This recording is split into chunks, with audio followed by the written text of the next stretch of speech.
Okay, guys, today we maybe have one of the craziest episodes ever. Like, no hyperbole, I swear. Let me start by saying that the math therapy team went to prison for Pi Day. Like, we crossed the border into Michigan and went to prison for Pi Day. Okay, I just want to get that out of the way.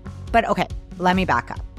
Some of you might remember season 3, episode 10, when I interviewed Christopher Havens, a convicted felon who's currently serving a 25-year murder sentence. Now, the story is crazy. You have to listen to the episode. But in short, Christopher Havens was in the middle of a 25-year sentence. He's in solitary confinement. And somebody passes an envelope of math puzzles under his door. It forever changes his life. And he is now in the process of rehabilitating with math. And he has started the Prison Mathematics Project, which is an organization aimed at helping inmates across the U.S. rehabilitate with math. Obviously, listen to the whole episode because there's way more to it, but that's a short summary. So Christopher and I have kept in touch over the past few years, and it has been a goal of his to actually bring Prison Math Project to inmates IRL one day. But the barriers have been crazy. I mean, first there was COVID, but additionally, we learned that it's shockingly hard to get most correctional facilities to actually agree to allowing the prisoners to receive any more than the bare minimum when it comes to education. But this year, the stars aligned, and one prison called Bellamy Creek Correctional Facility in Michigan agreed to let Prison Math Project host a Pi Day celebration for their inmates. Okay, so you're probably like, that's great, but how did you possibly get involved? And that's a great question that I ask myself every day, no joke. And the simple answer is, Christopher asked me to host it. Trust me, when I got the call, I was simultaneously like, absolutely yes, hell no. But I knew deep down this was something I had to say yes to, no matter how scary or new or weird it sounded. And I knew I wasn't going to do it alone, obviously. The second I got off the phone with Christopher, I begged Sabina and David, aka the OG math therapy team, to agree to this crazy adventure with me. And they said yes. But truthfully, I think David said yes just because he was terrified of what would happen if he said no. And I was left to fend for myself, cruising on into a prison wearing full velvet with no one there to chaperone me. But guys, I'm so glad we all just trusted our intuition because we literally had a life-changing experience I know that none of us will ever forget. So luckily for us, Sabina, aka the true reporter she is, brought along a handheld recorder, and we documented the before and after of our time on the inside, as they say in the movies. I'm going to play you guys what we recorded, and then I'm going to pipe in here and there to fill in the blanks. So what you're about to hear first is a recording of us in the car on a 6-hour drive from Toronto to Michigan, headed to Bellamy Creek Correctional Facility on March 13th, the day before Pi Day. Okay, we just want to go on the record about how we're feeling about going to jail right now. David, do you want to explain the context? I feel like you're good at it. Yeah. Where are we off to? Now we are suddenly representatives of the Prison Math Project. That's correct. Having a year or two ago conducted an interview where Vanessa spoke to inmate Christopher Havens, who rehabilitated himself with mathematics. And he invited Vanessa to MC tomorrow's Pi Day celebrations at Bellamy Correctional Facility in Michigan. What's the vibe, fam? How are we feeling in general? So I will say at the beginning, the weeks leading up, I was feeling kind of stressed and nervous about it. I was kind of oh my God, I have no idea what I'm doing. And I still feel that way. I have no clue what I'm doing. Are they going to hate me? Or am I going to say something offensive? That kind of thing. But I have to say, as I've been speaking more and more to Christopher, and he's kind of just been listen, no matter what happens, it's going to be great. No matter what, we're on an adventure. We've never done this. So that's very cool. Number 2, regardless of how it turns out, we are well-intentioned and we've done as much research as possible and asked as many questions as possible. And this is what the podcast is for. This is why we recorded the episode. And also I just feel good that you guys are here. You know what I mean? So I'm kind of actually now in the phase of who knows what's going to happen? There's only so much you can organize when you're dealing with a prison. There's only so much you can organize and know beforehand. I'm kind of excited for the adventure. What about you? Yeah, I agree. Leading up when you called me, I was this sounds like a shit show. This is going to be so bad. We're going to drive 8 hours for no fucking reason. We're going to be in there for literally 30 minutes. Which still might happen. It still could happen. But now I'm it's just really weird. And honestly, I'm very interested to see what happens. Yeah. And I do have a good feeling about it. And, like, Yeah. I think it's going to be, like, we're so nervous. We keep being, like, we have stuff printed out for the border guards in case they ask. We are so prepared for the prison guards when they, like, need to take stuff from us. But I feel like they're just going to be like, come on in. Like, I could be totally wrong. I've never been to a prison before in my life. Same. Or a jail or anything. And we're going to an American... You have? No, I don't think I have either. None of us have been to prison, so it's definitely a new experience. And like you said, American prisons, like, there's all this baggage. I really don't know what to expect, and I don't think we could really prepare anymore. Like, I think we just have to go. Yeah. And just act like our normal selves. Which is hard because also I will say I did have a full dream last night that we went to the prison, but it was like our band was playing and there were all these people there and Christopher was like, oh, you don't need a mic. And I was like, how is anyone going to hear me? There's hundreds of people. And then I also said to both of you, I was like, I was really scared someone was going to put me like in the hole because that's what you hear about always. And I was like, if you don't see me in 10 minutes, like come look for me. But it wasn't like a scary dream actually, but like I did have a whole dream about it. So I dreamt that during a show you got placed in solitary confinement. no, but like I didn't, but I was scared I was going to and I like told Why? you. Because your performance wasn't good enough? No, Or because you committed a crime during the show? just the concept of the whole, like when I was talking to Christopher on the phone yesterday, he was like, keep referring it to as the whole. Like he was talking about this guy Travis Cunningham that he wants that apparently is going to be there, and he was like, yeah, he's actually really taken on this role, and he's like doing all this math stuff on his own, and we couldn't get in touch with him for 2 years because of like all of the red tape of the prison system and how hard it is to get in touch with inmates. And he was like, and their mail wasn't working, and he was like, and for a while I thought maybe he was in the hole, and I was like, wait, I thought that was just in movies like fucking Murder in the First with Kevin Bacon. Like that's actually so scary. That people get put in solitary confinement, like I thought actually really creeps me out. Yeah, there's I think a lot of controversy around that. I mean, this is a much broader conversation, but yeah, if the whole point of a corrections facility is to help rehabilitate prisoners, but how much actual rehabilitation goes on. But that's what's cool about being involved in an event like this, and that's what's cool about what Christopher does with this project, is that it is proactively trying to do something to help rehabilitation. Mm-hmm. So that's why it is cool to be involved in make this track. I feel like I'm nervous that I'm gonna get really upset when I like see how little they're allowed to do. Christopher's always talking about how it's so hard to actually mobilize this thing because the reason we're going to Bellamy, by the way, is not because he's there. It's because it's one of the few prisons in the entire system that will allow educational work to take place, which is actually really upsetting. And he's not allowed to do this in his prison. Yeah, I'm also worried about being like, I'm deeply upset by the state of this. Well, I don't think we should be getting too emotionally invested in it. Yeah, but how do you not? It's like when you see a homeless person, like I get upset right away. Yeah, I'm not saying you shouldn't care, like we're going because we care, but I think we don't know anything about any of the prisoners that we are going to meet. Right. And you can't have the context on all of them. Who knows what they've done and how they've ended up in prison. And that's not really our place to be figuring that out. Yeah, I agree. None of us are going to be like, what did you do? Like, that's not the conversation we're having. Okay, do we have anything else we want to put on before we get going? I mean, the best thing we can do is just get comfortable with uncertainty at this point. Yeah, it's just an interesting learning experience. And in terms of the actual prisoners there, likely they have very boring, regimented lives. I mean, Christopher was saying like this kind of thing doesn't happen that much. They don't get visitors or speakers ever, if at all, like not often. So I'm just looking at it as, well, I mean, you're going to do all the talking there, but you feel free to pipe in. Well, we'll participate, but like you are the host, like you're the MC. We're here as part of the team. Sure. But yeah, the whole point of rehabilitation or of this project, the Prison Math Project, is to humanize prisoners. And yeah, we don't have to or want to know why they're in prison, but they're in prison, and the whole point is to not just give up on people because they've done something, like they made a mistake earlier in their lives. And as far as we need to analyze it in advance, is just we're doing something to help brighten their pie day and give them something a little different in their lives, and maybe be a tiny part in giving them a bit of hope. And if they're showing up to this event, then they're probably interested in math. So you're just playing a part in facilitating that interest level and just a tiny little thing that can hopefully help in their rehabilitation journey. But yeah, otherwise, there is no way to predict what it's going to be like, which is cool for us. Like, that's just an interesting experience that we otherwise would never have had. Yeah, the thing I'm most scared about actually is just how early it is. But you're a relatively early No, bird. but like it's like we have to be there at like 7:15 in the morning. Like that's early. Mm-hmm. Yeah, I'm terrified about that part. Yeah.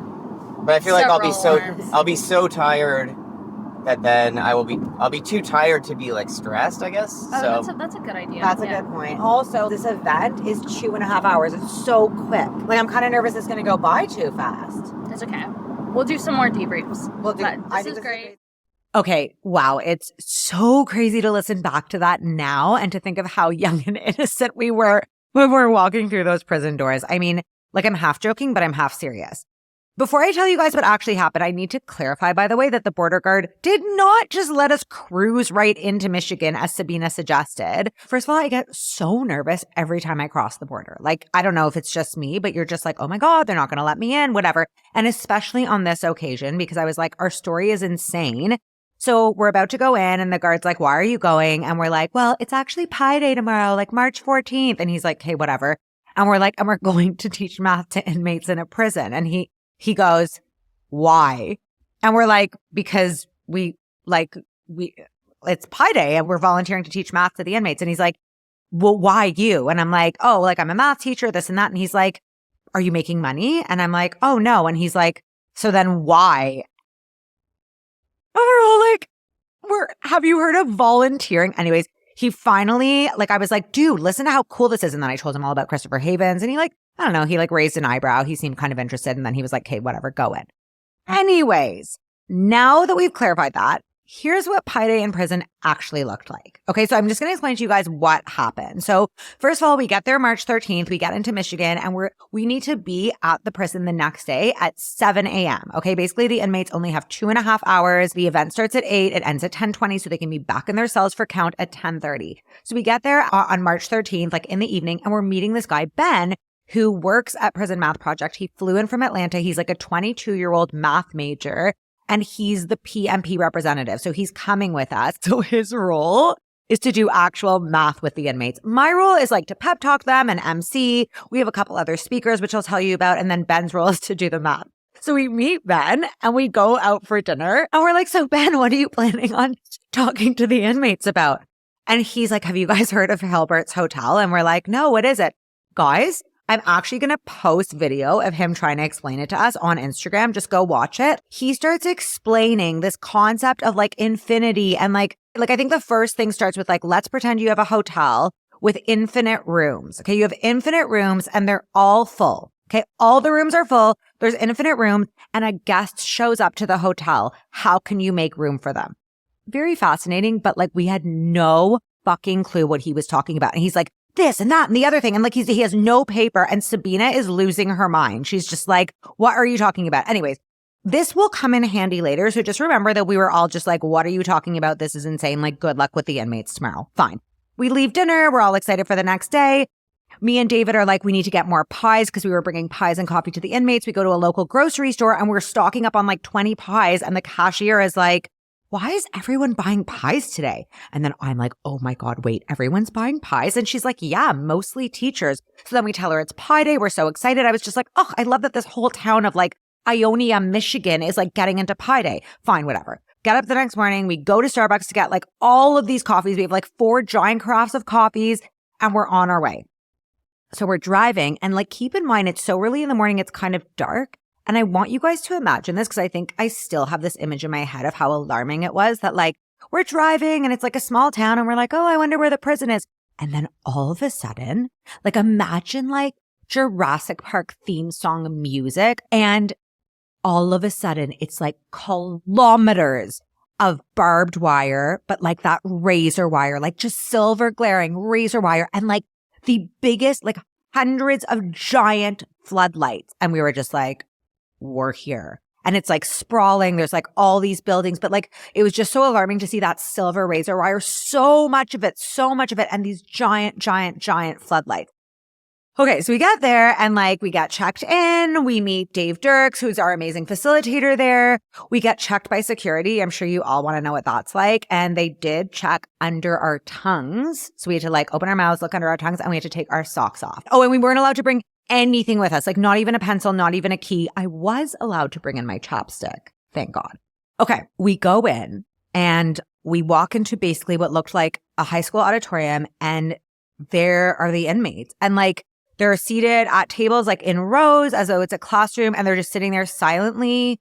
Well-behaved seems like a really weird word to say, but that's like the first thing that struck me. Like, I don't know what I expected, but probably like something from Orange is the New Black, because what else do I have to go on? And they were just sitting there smiling. We went in, we put our stuff down, and I was like, guess we'll start. And basically I can't remember what I did, but I do remember I started by just being like, I just want everyone to know that I'm really nervous right now. And they all laughed. And I was like, okay, they're laughing at my jokes. This is a good sign. Like, everything's going to be okay, because that's how I usually feel when someone laughs at a joke of mine. And so we started, and basically the structure of the day was I gave pep talks. I talked about growth mindset. I'll tell you more about that later, but I basically just talked about why we were there. I gave mathematical pep talks. I talked about math anxiety. And then it was interspersed with video chats from Gary Gordon and Sunil Singh.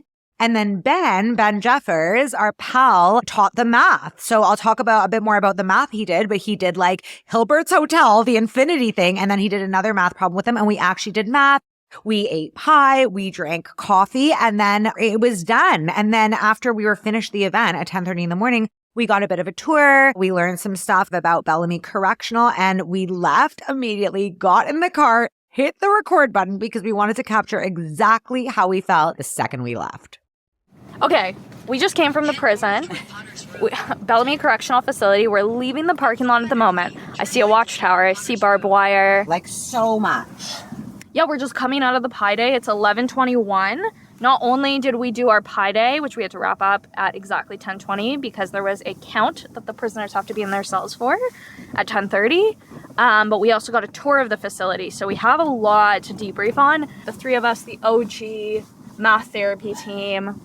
How are we feeling, guys? Vanessa, David? Okay, so I need to start by saying thank you, guys. Seriously, like I really want to just start by saying thank you guys so much. Remember, we weren't even going to come, and we were like, this is going to be a shit show, and like all of these questions, and like, I'm not going to speak for you guys. You guys are going to speak in a second, but I have to say, like, I wouldn't have come without you, and I'm so fucking glad I did, because that was such a special experience. So, but seriously, guys, thank you. Like, that was beyond what I didn't even know what to expect, but it was a million times better than what I didn't expect. Yeah, it was a lot better than I expected. And also, I think in a weird way, I felt very anticlimactic. Like, I think we were like so nervous and unsure what was going to happen, but it was actually just like almost any other talk I've seen you do, Vanessa. Like, that's what was cool. It was just actually pretty normal. I would say the audience was more receptive than my normal audiences. It's hard to not go into it with like, I'm sorry, but like we were just completely influenced by media. So our perceptions of what jail is going to be like, of what an inmate is going to be like, all of those things were in my head before. And I think it was like, I don't know, when I was talking about like how math has been a gatekeeper for so many, and so many of us are just taught we can't do things, like so many of them were just like nodding along. So I think it's like one of those things where it's like, yeah, sometimes I'm like, oh, am I pushing it if I like, you know, in a math talking about this kind of stuff? But I actually just think like this is why we started math therapy. Like, this truly is, math really is something that at its core can oppress or empower people. Like, I really believe that. Okay, David, Sabina, you guys go. David, what are your thoughts? More than anything, I guess I feel like humbled by the experience. Mm-hmm. There's a lot to process, because there's like a room full of guys who are in there. Some have been in there for decades, some will be in there for decades, and like who knows what each of their stories is, but today, like without exaggeration, could be the highlight of their year, which is insane for us to think that way. But just knowing, like, hearing from some of the other people, like some of the staff, this stuff doesn't happen. Like, this is extremely unique. They don't get visitors in, and certainly no one brings Starbucks in. Like, Oh, they were Seriously. stoked about the coffee. They kept being like, oh my God, it's so great you guys brought coffee. And I was like, don't you have coffee in here? And they're like, it's instant. So this is so good. They were so excited. That's why they were all hyped to try the oat milk. That was, I'm sorry, I just still think that was the highlight for me, is someone going, wait, they're milking oats now? And Sabina being like, yeah, you should try, if you're lactose intolerant, it's a great alternative. And it was just like, I don't know, David, if you noticed this too, and Vanessa, maybe you did too, but when David and I were like at one point hanging out, we had brought in some pies and cookies and coffee for the inmates, and we were like handing it out to them, cutting it up for them, because I think they're actually not allowed to like touch it even. Right. Because we weren't even allowed knives to cut the What were you pie. cutting it with? Like There was forks. one spatula Yeah. that the guy had brought out. And they were like, oh my God, thank you so much. And they individually like thanked both of us for coming in and for doing this and for bringing stuff. They were like so grateful. And I guess I didn't realize how big a deal it was for us to come there. Right. Like, Yeah. obviously it was. I was more thinking about myself, being like, Same. I'm coming to prison. Like, this is dangerous. Yeah, But I was like, yeah. oh, this is a big deal. This is a way bigger deal to you than it is to me. At first, we're like, oh, we're going to jail. How crazy is that? And now it's like David said, like, this made your year, or for sure your day or your week or something. Like, Yeah, and So I think cool. also too, I was like, ugh, I don't want to be this annoying like savior coming, like, you know what I mean? No. Like, yeah, like us being like, oh my God, like it's hard to like not center yourself in the equation, like being like, we're going to do this thing, da da da da. And I was so worried about saying something offensive or coming across as like, oh my God, I'm some cool person because I've decided to come to prison. I really didn't want to come off that way, because I really was actually like, I'm actually thankful that you're like sharing your time with us. Like, we're just some Yeah. randoms coming in here talking to you about math. yeah, I felt so grateful to them. I was like, wow, this is a big deal for you to come out and do this. And also, like, just when they were doing the math problems, when you were talking, when even with all the videos, they were so engaged, so respectful, like, really wanted to hear about it. When this first came up, I think all of us were kind of skeptical, but I'm so happy that we came, because it was a fascinating life experience that I would never have otherwise had. And I think it really was extremely eye-opening to see what even the slightest slice of life for a prisoner on the inside of a facility like that. And just to be in the same room with a bunch of actual people, it sort of humanizes the idea of inmates who are in for a very long sentence. And yeah, we can't make too many assumptions or inferences about each of their stories, but just seeing them today, I mean, there's lots of problems with the system, and like the guys who are working in the shops that we saw, like working an 8-hour day every day for like $3, like that's fucked No, up. $2.62. Well, yeah, okay, Maybe sorry. $3 Canadian. A day, eh? That's true. $3 a day. Making- So like that's making fucked the up, shoot. but looking on like on the positive, how he's saying they all love being in there, Yeah. because the alternative is that they would just be in their tiny cell, which is like probably like the size of this car, Yeah. and just having no hope or purpose whatsoever. And so like that's what's really meaningful to like even just to be a support role for you emceeing today. You guys were a part of it. You guys probably actually interacted more individually, one-on-one with them than I did. Someone was like asking about like your engineering degree, like all of that stuff. Like, Yeah, so I think he was saying he's like early 20s, and he God, So young. was incarcerated when he was 19. And he was saying how he's like always been interested in engineering, and he really liked math and science when he was at school. And like I have no idea what put him in prison, but he was saying that he's going to be going home this summer, I think, which I assume that means like his sentence is up.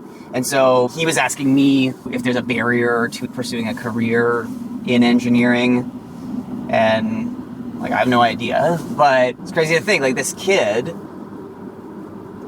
he technically could have a new life ahead of him, right. but can he? I don't know. Like I don't know what the integration system is, but I was speaking to our host about that, and like he'll have a parole officer, and it does seem like they've got a lot of systems at this facility to actually help rehabilitate the inmates if they have good behavior and if they are committed to it. So the guys that we all met today, they're all level 2. So level 5 Is very is the highest high. security. Yeah. And she's like, the level 5 is like on lockdown basically every day because there's like fights, and they're like, last week there was like a stabbing and they had to like set. But these are like that really happens. Yeah, but so that's like the maximum security. These guys are at level 2, and they have a lot more freedoms because they've established a lot more trust. Could they have started at level 5 and moved down to level 2? You can move up or down. Right. It's obviously way easier to move down. Like, these guys are all at level 2, but like they could fuck up and be bumped down to level 4 and lose all their privileges. Yeah, and it's crazy. Like, there's a sign in the shop that they showed us around, and so they get tickets, and like it's like a point, like a demerit system basically. You get a ticket for misbehaving basically, and if you get it enough, you can be bumped down to a different level. So like, writing in a textbook, you can get a ticket for it because you're not allowed to deface property, stuff like that. It's kind of ridiculous. I feel like because they think they're gonna send a message out. It's true, yeah. And like, it was interesting, even the way, like, I found the way that inmates were spoken about was really like, what were they saying? Weird. Like, even that. So we went to the area where there's a lot of guys who do like shop, like they make cabinets and stuff for Habitat for Humanity, which is really nice. But the guy there was talking about how, like, because I was like, oh, they make these beautiful like bird houses, gorgeous things they were making in shop class, and I was like, oh, why can't they just bring it to their cells with them, like as a decoration or kind of like a reward to be like, oh, look, you made something really impactful and you can keep it and it's yours. And they're like, oh no, like they're gonna take one strip of wood and turn it into a shank and like, and like, I'm sure that happens. I don't want to be like dismissive of that, but I was just like, oh my God, this is really like, you're always thinking the worst. I guess you kind of have to, but yeah, that's like a tough one. I think unfortunately it is justified. Like that's from experience. Sure, I'm sure. Like, I've never obviously worked in a prison. I've never even been to a prison till today. But I was just like, oh, wow, what a hard thing to do, to go in somewhere. You know, you've obviously done something enough that you have to be put in prison for it. And then you have all these people basically being like, we assume that you are going to hurt someone else and do something bad. Like, basically really, like, not even giving you the benefit of the doubt. Yeah, it was hard to hear, even though I get it.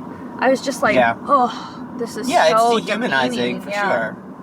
And none of us are experts in... Because, what else can you do? Like, if someone... So, like, we were in a room with people who probably have murdered people, which is crazy to think. I can't even wrap my head around it. Yeah, but then also, like, we were also at the same time in a room with like a bunch of guys who were just really nice and friendly and polite and had a great time talking about math for a couple hours. So it's like a crazy disconnect. But then in terms of like what can society do differently, that's a way bigger question beyond our knowledge or ability. But that's why I just tried to go into it just thinking, what can we do ourselves to just like make their day a bit better?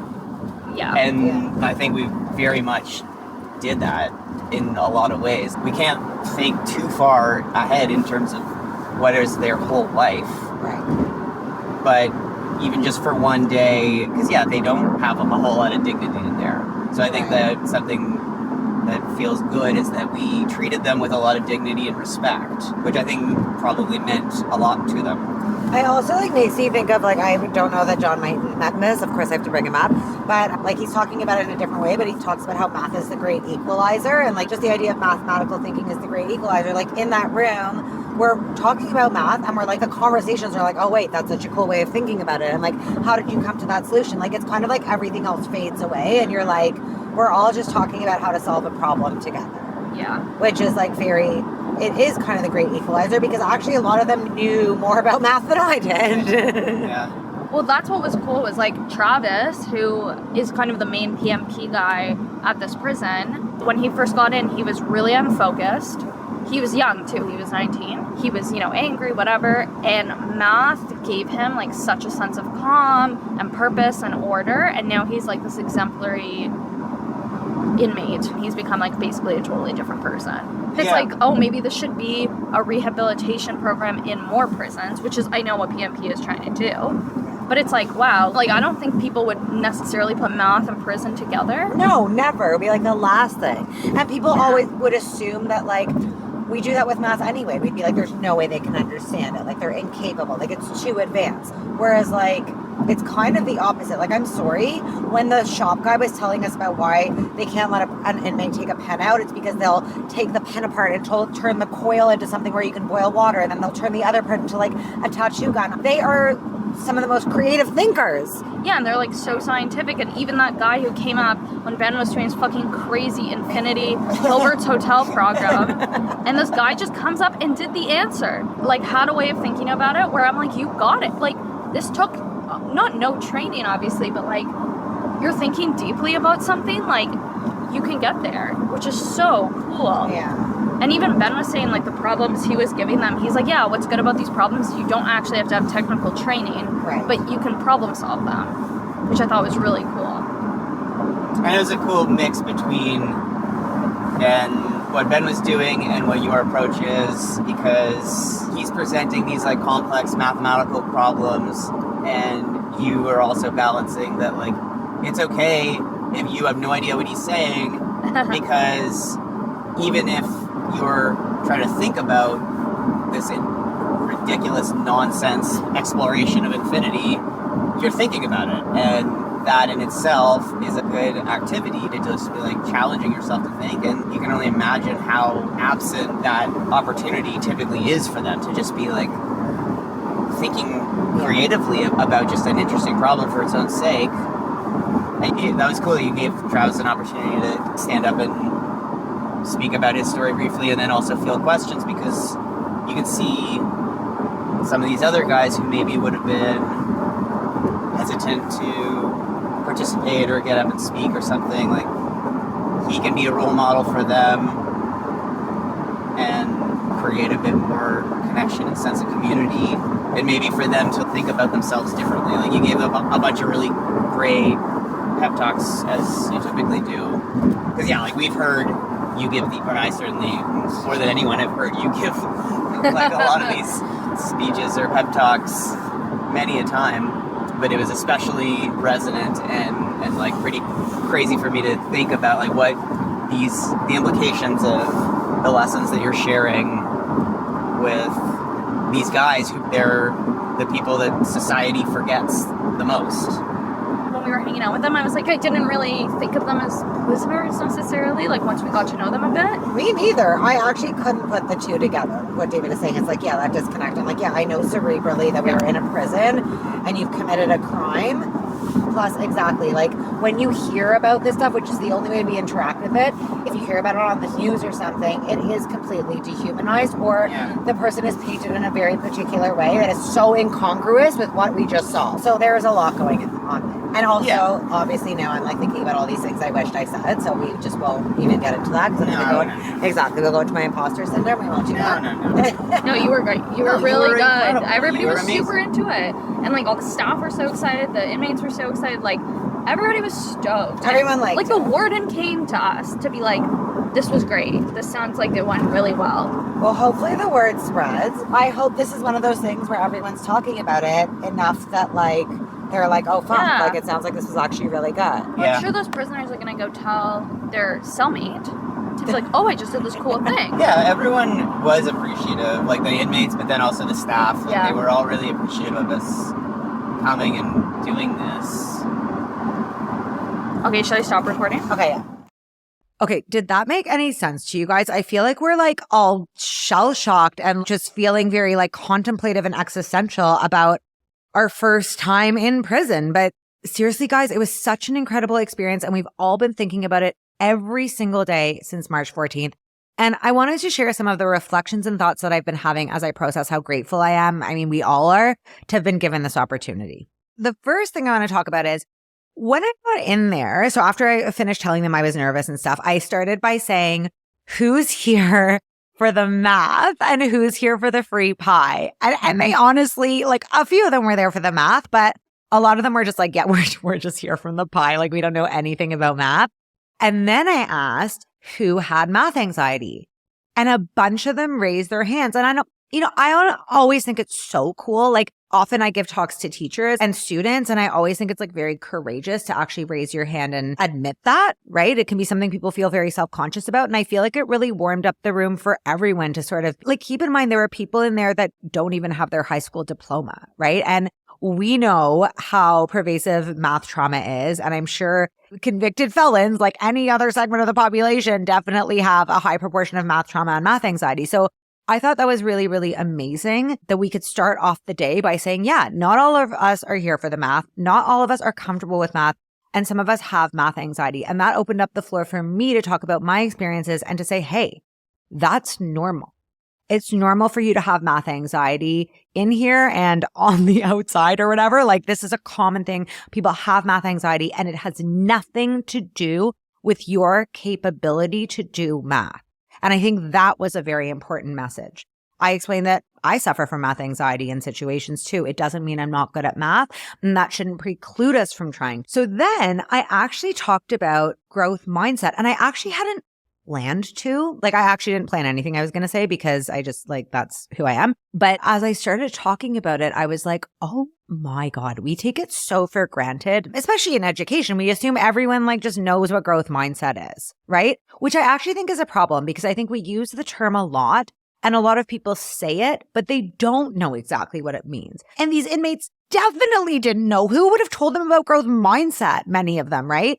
So I thought it was so powerful to talk about our actual brains, that we have neural pathways, that, we can change the way we see ourselves as capable of math. We can change our responses to math. But what we were going to be doing that day for 2.5 hours while it was math, I kind of was like, it's going to show you guys that we can change, period, that our brains can change. And one of the coolest things that happened is at the end of the 2.5 hours, I said, because, oh my God, Ben had ended with his Hilbert's Hotel thing. Okay. So everyone was just like, what the fuck is going on? I was like, do your brains hurt? And all of them were like, yes. And I said, you have all thought one or many more new thoughts in the past 2.5 hours. It is proof that you can think of things a different way. It is proof that your brain is different now than it was at the beginning of the 2.5 hours. And it was just, everyone just cheered. It was like the coolest thing, because that's what I always say about math. I don't care about the math. Fine, it's cool. But through teaching math, through helping people feel like an inch more capable of math, you are showing them that they have the ability to change, to grow, to think different ways, to develop new habits. Okay, I'm getting all worked up now, but I was really glad I went on that tangent, because I was like, this is what it's actually about. And what was so funny is, as I told you guys, only some of them were there for the math at the beginning, but by the end, they all were. All of them were like, yep, I want to sign up for a prison math project. They all started coming up with things they were interested in. You know what I mean? Some of them were like, yeah, I've always been interested in science and in solving puzzles. Another inmate who had a Scorpio tattoo, so I'll call him Scorpio, was like, you know what?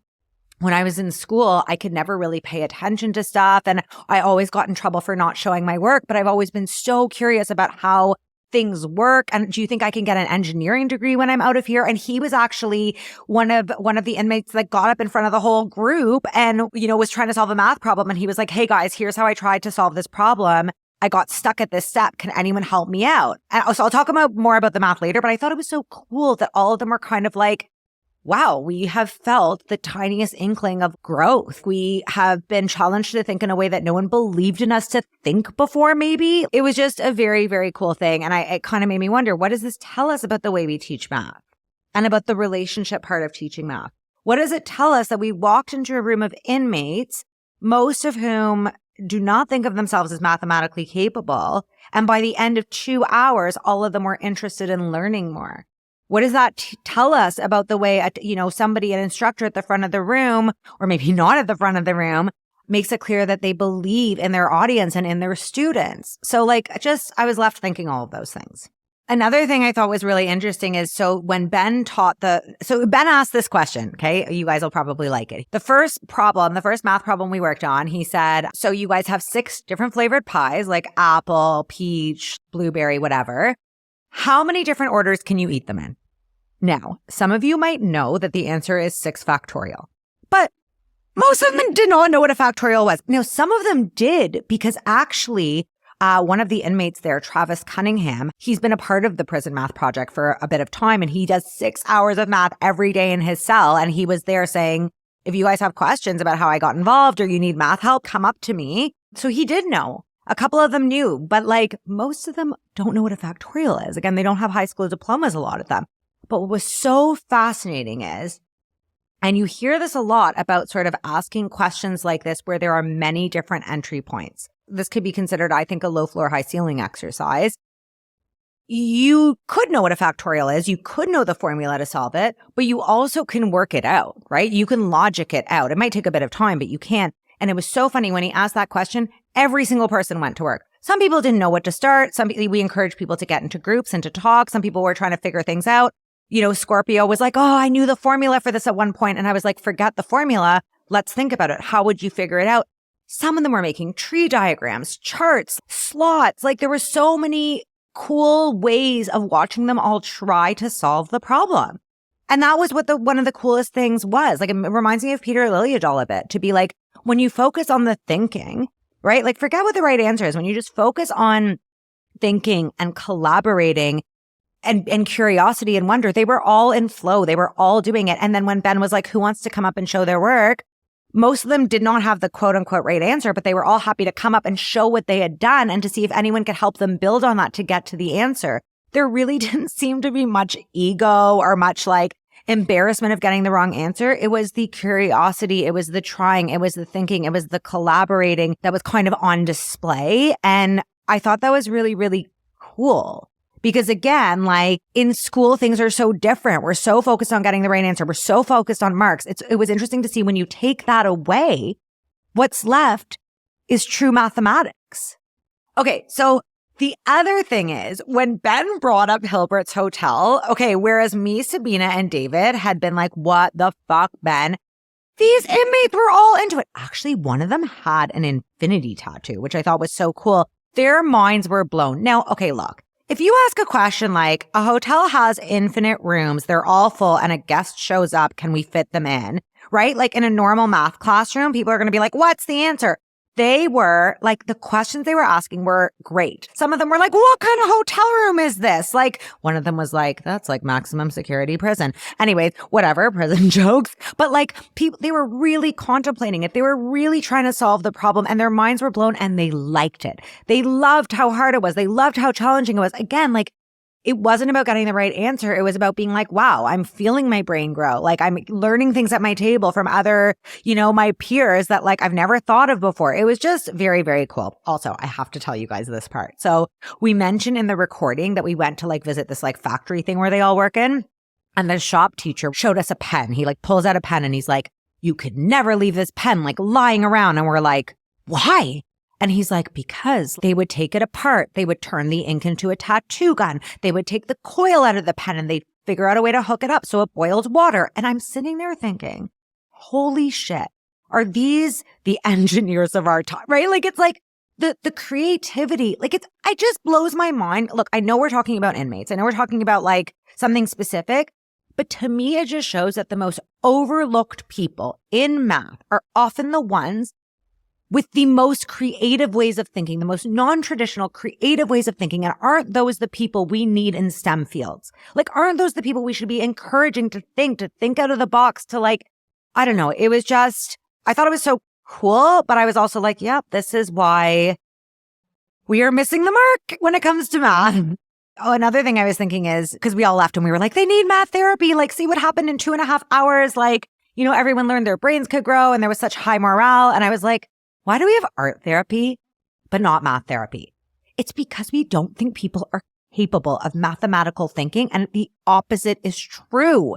It's like, it is therapeutic to challenge your brain. It is therapeutic to show yourself you can grow and learn and think in a way you can't, or you've never been able to. Like, that is therapeutic. When you're not results driven, when you're not saying the only important thing is the right answer, when you're not doing it for marks, mathematical thinking can be spiritual. It can be meditative. It can be beautiful. It can be empowering.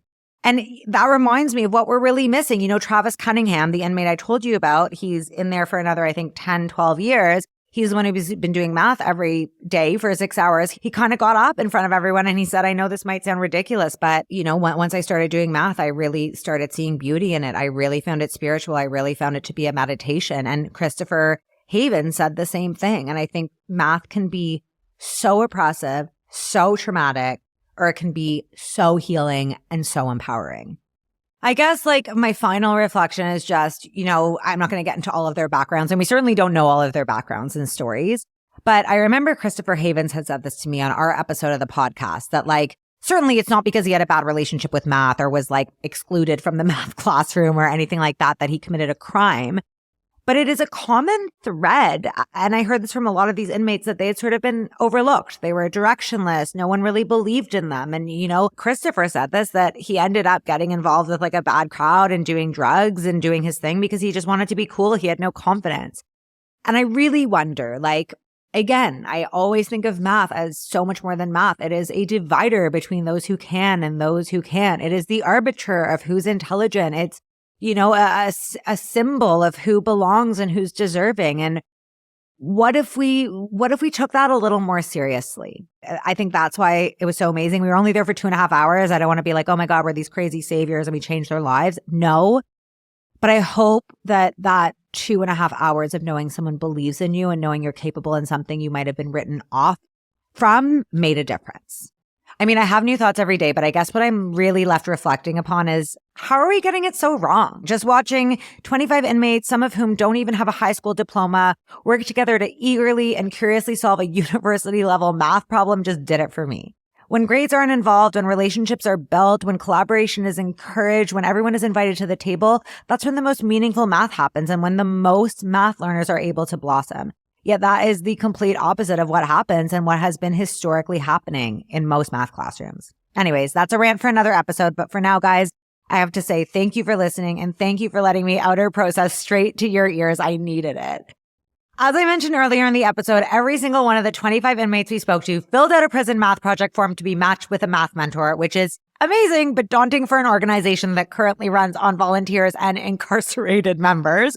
So if you want to make a donation, be a math mentor, or volunteer at some other capacity, head to prisonmathproject.org. They would love to have you. Thank you so much for listening. I mean, I have so many other reflections. I'm sure I didn't cover everything I could have. So if you have a question, post it in the YouTube comments on this episode. Tweet me at The Math Guru or at Math Therapy. Head to Instagram at The Math Guru and comment on a post related to this episode. I would love to answer your questions, and you will find the website to Prison Math Project. Plus, oh my God, we have some pictures from the day because there was a photographer there. You'll find that all in the show notes for this episode.